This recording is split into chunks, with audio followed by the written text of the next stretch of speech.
Okay, let's do another drip calculation. This time we're going to use dopamine.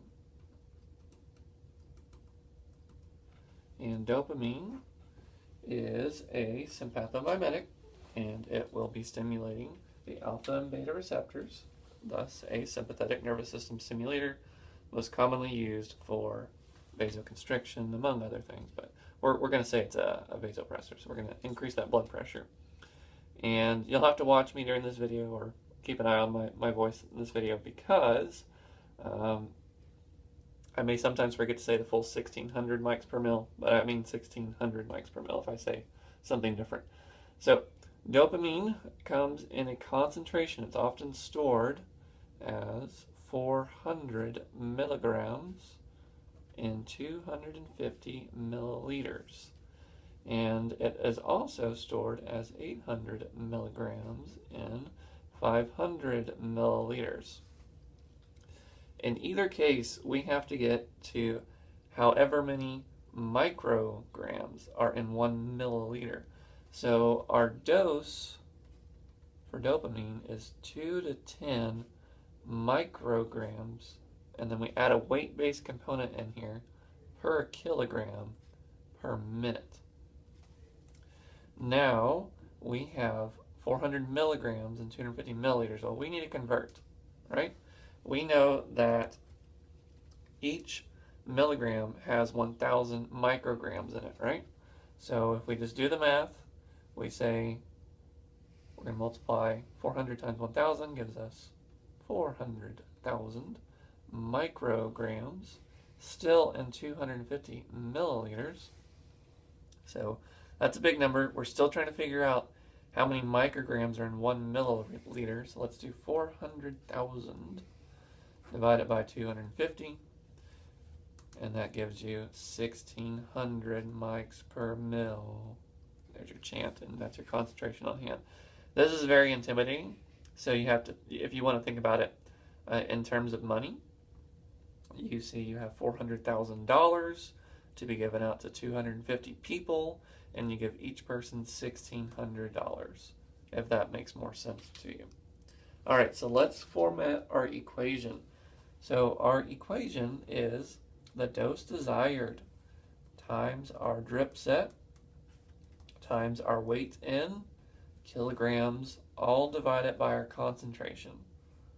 And we know that the concentration is 1,600 mics per mil, because we did that equation or that math up here.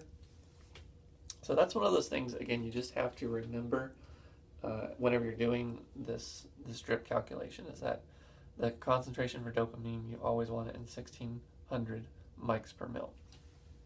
All right, let's plug it all in. For this equation, though, let's say we have a 220-pound patient, and that is going to end up being 100 kilograms, right?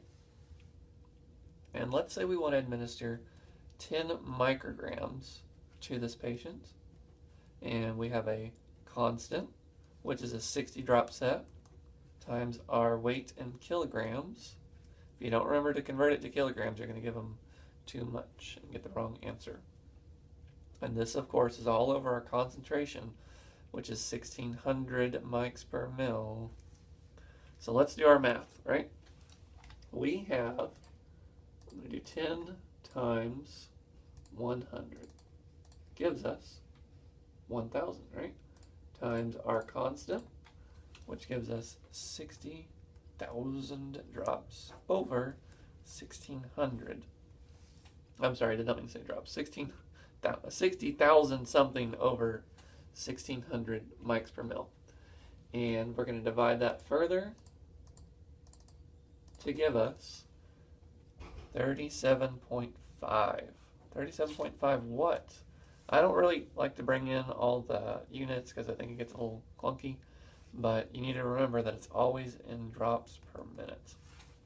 Now, you're not necessarily going to give 37.5 drops per minute in our drip chambers. It's hard to get half a drop every now and then, but you do need to know that you can plug that into a pump and give you the exact amount. So again, if this is a little bit scary for you, think you have $60,000 to be given out to 1,600 people. So you're going to give them all about $37, $38. So let's do the equation again with a different concentration and a different weight, not different concentration, a different dose and a different weight based also.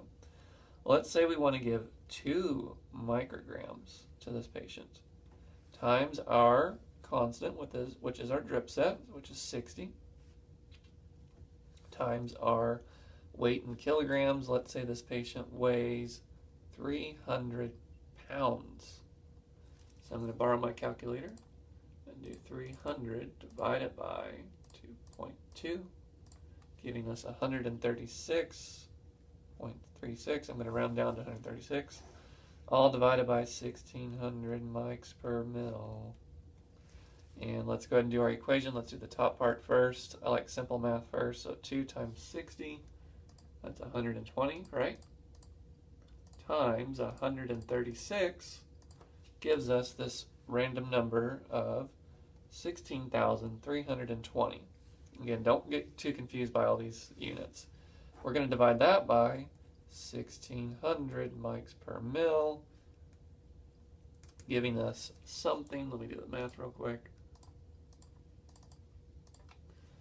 We're giving us 10.2 something, right? You always remember that it's drops per minute, and that is going to essentially be about 1 drop every 6 seconds or so to give us 10 drops per minute. So again, this is something that you need to practice. Let me know if you have any questions, comments, or concerns. I'd be happy to answer them.